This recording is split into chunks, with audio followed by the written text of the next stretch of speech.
High friends, welcome to Yashikar. நம்மளோட Vijay TV and Zee Tamil நடிகை உங்கள் எல்லாருக்குமே தெரியும்னு நினைக்கிறேன், நிஹாரிகா. இவங்க ராஜாராணி 2 சீரியலில் நடிச்சிருக்காங்க. அதே மாதிரி நம்மளோட ஜீ தமிழில் வந்து வித்யா நம்பர் 1 சீரியல் அதில் நடிச்சிருக்காங்க. ரொம்பவே ஃபேமஸான ஒரு நடிகை.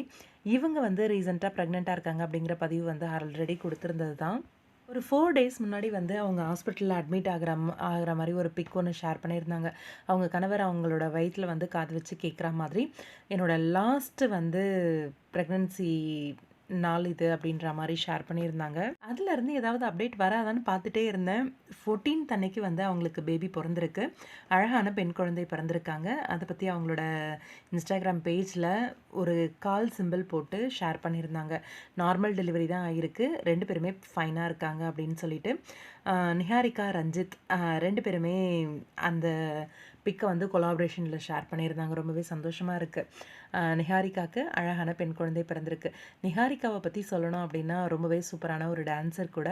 அவங்களோட அந்த லாஸ்ட்டு ப்ரெக்னன்சி அப்போ கூட கடைசி மாதம் அந்த 9வது மாதம் 10வது மாதம் கூட அவங்க பயங்கரமாக டான்ஸ் ஆடி வீடியோஸ்லாம் ஷேர் பண்ணியிருந்தாங்க. கண்டிப்பாக உங்கள் பேபியும் உங்களை மாதிரியே நல்லா டான்ஸ் ஆடுவாங்க அப்படின்ற மாதிரிலாம் கமெண்ட்ஸ் குவிஞ்சிட்டு இருந்தது. ரொம்பவே அவங்களோட அந்த ப்ரெக்னன்சி டைமில் கூட அவ்வளோ ஆக்டிவாக, அவ்வளோ சுறுசுறுப்பாக அவங்க இருந்தது தான் காரணம்னு நினைக்கிறேன். நார்மல் டெலிவரியில் அவங்களுக்கு ரொம்பவே அழகான ஒரு பெண் குழந்தை பிறந்திருக்கு.